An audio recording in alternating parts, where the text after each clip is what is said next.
listen to Simmons podcast, and man, a lot of people were catching this last night. I mean, he had Sacramento on the title of his podcast, talked about him, and like they're relevant right now. They're relevant, and he came up with a hypothetical that I wanted to ask you. I wanted to ask the people.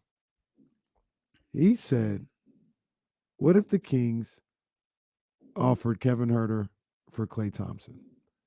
And he said the Warriors would say no. He never really addressed like if the Kings would jump at it or they were like really should do that or something. He was just like the Warriors just wouldn't. They wouldn't do it, man. They wouldn't do it. They wouldn't lose Klay, and especially wouldn't lose Klay to the Kings. They couldn't do that. But on the Kings side, I thought it was a hell of a hypothetical, to be honest with you, because I don't know if I'm ready to say Klay Thompson or Kevin Huerter is better than Klay Thompson. That would be an upgrade, right?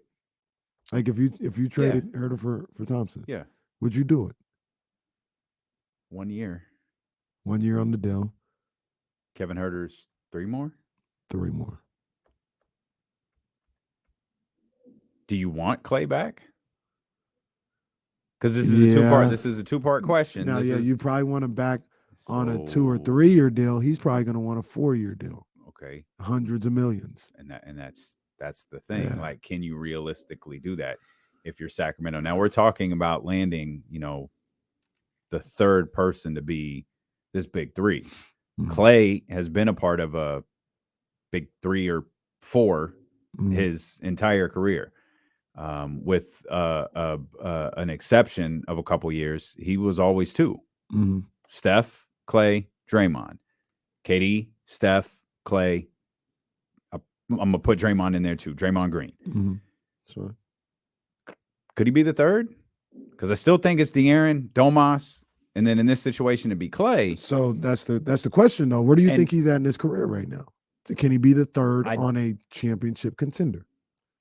I don't believe his career is far from over, in my opinion. But it's also, what are you reasonably expecting from him? Sometimes we say names and we associate that name with what made them great. And Klay, much like we talk about with Draymond, respectfully, Klay is not the player he was 6 years ago. Right. He's gotten his butt kicked by injuries. He's done a tremendous job of kind of rebounding from those and getting those back out there, or getting back out there, being being that scorer that teams fear. But he's also, Klay was one of the best two-way players in the league. Like, he was in a short conversation with guys like Paul George, Kawhi Leonard. Klay Thompson was in that conversation. Yeah, he's not that anymore.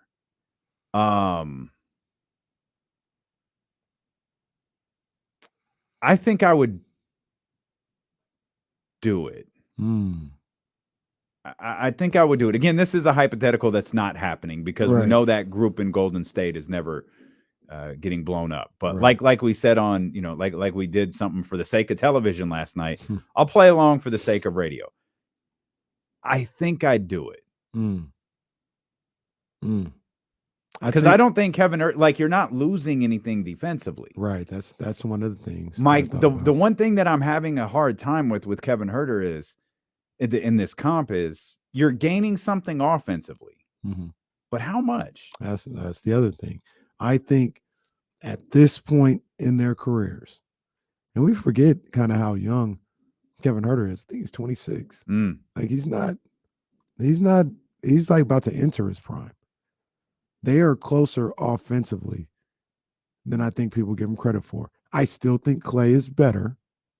I'm not saying that Huerter is Klay, but at this point, they're starting to get closer to each other. So is that worth the number one, taking on the extra money, that being one of your big free agent acquisitions or offseason acquisitions? Is that worth losing 2 or 3 years on the contract, on a relatively cheap contract with Kevin Huerter? Huerter's 24. He's 24. I thought he was 20. He turns 25 in August. He's 24. What's Klay, 33? Yeah, 33 with one leg, basically. Oh, stop it. I don't think he has any. He did a legs, great does he? job coming back. He did. Did a phenomenal job. Very inspirational. Yeah, Clay's My 33. my initial thought is do the deal. Mm. When you dig a little deeper, like Can you I just change? did a little Yeah, bit, I'm gonna change my mind. I don't think I make that move. Yeah, I think I changed my mind. Let me see what. Let's see. Let's be fair though. Tell the whole story. I wish you tell the whole story. Clay last year was 21.9 on. He was 21.9 on 43 from the field, 41 from 3, and 87.9 from the free throw line. So here's the question. At 24, let's be fair too. Let's get Kevin Herter's numbers in here. To be fair, Kevin Huerter, we just said 24 about to turn 25. Does he have growth in his game? It feels like he should. Huerter last year. It's the season. Yeah, it's the season. 12.2 on 44, 38, and 76. Slightly better, like in they're What's the 3-point again? 3-point is 41 for Clay, 38.5 for Huerter. Field goal 45 for Clay, 44 for Huerter. Free throw 45 to 76. I don't think I would do it if I were the Kings. So can Huerter get better? I feel like he can. He's 24 years old. Because we know Clay can decline. At 33, we know Clay can decline. But the question is when? Is he going to decline this year? Next year? 3 years from now? Like, because we could talk about Clay's decline all we want. He averaged 21 this year. And those numbers that we just gave, 45, 41, 85, like that's nothing you don't turn away from that. Like those are solid numbers. Right. I think the biggest glaring thing with Clay is he's just not the defender he used to be. Right. I'm also a bit of a weird guy. Well, that's not. I'm not going to say we don't like Klay Thompson. Well, I shouldn't say we. I'll say I, because I think people like him here. There's something about Clay that I'll be like, man, whatever, man. Like I don't really rock with Clay like that. Doesn't seem like a bad guy or anything, but he just does some things. Comes off pretty arrogant. He just does some things that I'm like, I'm sure I would love him here in Sacramento. I think those numbers on Huerter weren't right. Let me look at something else. They weren't. Those were the head-to-head numbers. They're not that much different. 15 points per game was Kevin Huerter's numbers. Those were the head-to-head numbers that I was reading. And it's 48-40, so he is above the end 72. He's at 43 point. 40 for 3-point percentage. Yeah. 48, 40, and 72. Yeah. That's last season. That's not his career. That's last season. Yeah, I don't think I make the deal. You asked the question, can Kevin Huerter get better? I'm trying to figure out where he can improve at. Maybe his handle. I think Kevin Huerter is about as close to what he's going to be in this league. Now, he can be that for another 8 seasons. You know what I mean? Like he's what he isn't bad at all. You know, and I'd love for all 8 seasons to be here with the Kings. But I try to figure out where he could get better. Maybe become a little bit better of a free throw shooter. I think he does a better job than people realize at, if the three isn't falling, getting to the mid range, maybe getting to the bucket a little bit. So that would be one area where typically people like he could get better, scoring inside of the 3-point arc. I think he does a good job of that right now, a little underrated. Maybe he can improve on that a little bit. But I'm trying to think of ways he can improve his game and where he can improve his game. I don't necessarily see it. I just see him continuing to maintain. But I could be wrong with that. I'm sure Kevin will always tell you, any hooper will always tell you, there's always something I can improve on. So he probably feels that way. I'd be fascinated for him, like from his words, what that would be. Here's where I can get better. Here's where I can get to 17, 18 points per game. Because you talk about being a better free throw shooter, I certainly understand that. He doesn't shoot very many free throws. Mm-hmm. And part of that is, obviously, he's a shooter. Mm-hmm. So I don't know you're going to get a ton more points there from the free throw line. Yeah. Already, at least last year, and last year was the first time in his career he was a 40+% 3-point shooter. That's an improvement right there. In fact, I think last year, career highs in both field goal percentage and 3-point percentage for Kevin Huerter last year. And I already think he can do it relatively well, better than maybe a lot of people realize. But maybe shooting off the bounce, he can improve there. He already does a really good job, I think, of moving without the ball, and that's something that's already integrated into his game. When you say shooting off the bounce, mm-hmm. what constitutes the need for that? Like is that a different way of saying create his own shot? Yeah. Okay. Create his own shot. I mean, from three and from mid range. Something first thing that comes to my mind a little bit is, well, obviously, if you're in a one-on-one situation and being able to hesitate, cross, pull up, something like that, that's one way. But he doesn't even necessarily always have to do that. If he's coming off a dribble handoff from Domas, gets the ball, one dribble, snatch back dribble, hezzy, pull up, that's something off the bounce that I think he has maybe a little bit more than we realize and give him credit for, but he can improve on it. He can definitely improve on something like that. He does a lot of things really well on the offensive end already. You know what I mean? Considering his limitations, like he's not super athletic, but he's also not like this stiff out there. And that's why I'm struggling outside of the free throw line to think about ways that he can improve his game realistically.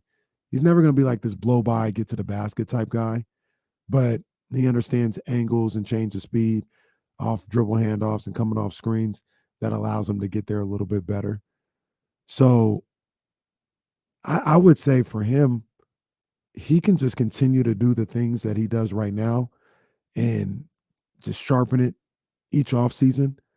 And maybe production-wise, that doesn't change his numbers too much. But like I said earlier, if he does what he did this year for the next 8 seasons, which I think he can, so that's a really good two-guard. Like, that's a two-guard I want on my team, a starting two-guard, if you have other pieces around him that can help. 15 points a game this year. Yeah. 15 points a game, 40% from beyond the arc. If he gets, it's almost like we always talk about with De'Aaron, if he gets that free throw percentage to 85, maybe he's averaging 16, 17 points a game. It's usually not that much of a jump, but it's like a point and a half maybe.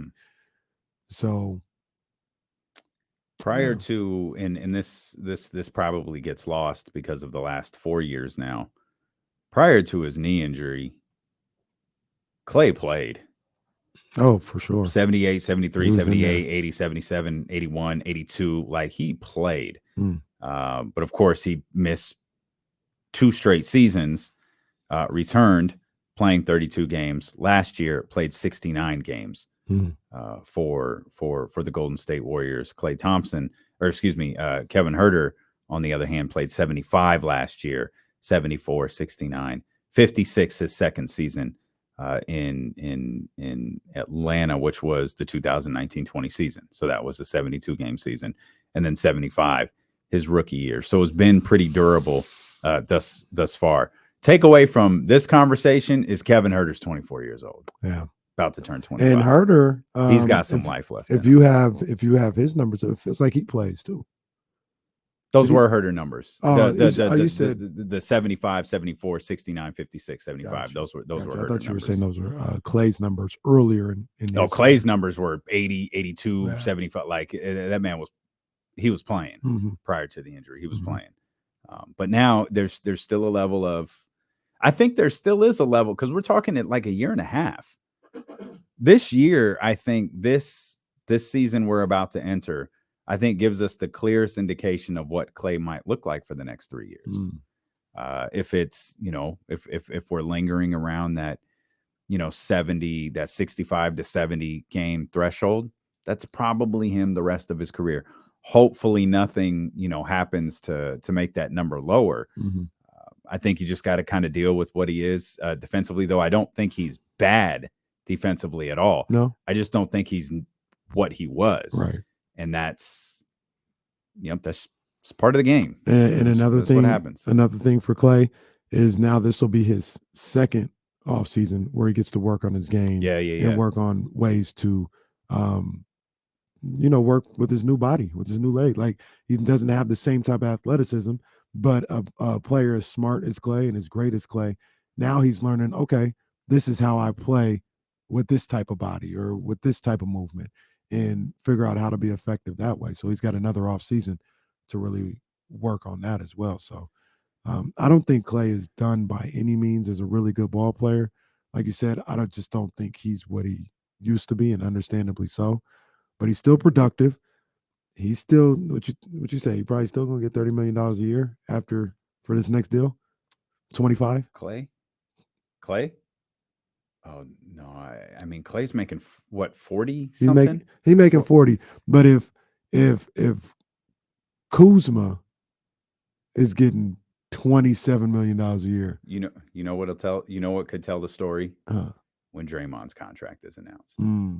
If Draymond's contract is announced, he opted out of 27. Mm-hmm. We're wondering if it's 30 or 30 plus. How, if you're Clay, do you look and go, you gave him a raise? I think it's real. I know we talk about it. I think it's really hard for a player to take a pay cut with the same team. Right. It's one thing if Clay took a pay cut to go and play with the Lakers or the Clippers or the Kings or whoever. It's a different environment. It's a different team. You have probably a variety of reasons. But to say, I make $48 million now, okay, I'll take 30 with the same group. That's tough. Knowing that Steph is going to get a $70 million a year contract any minute.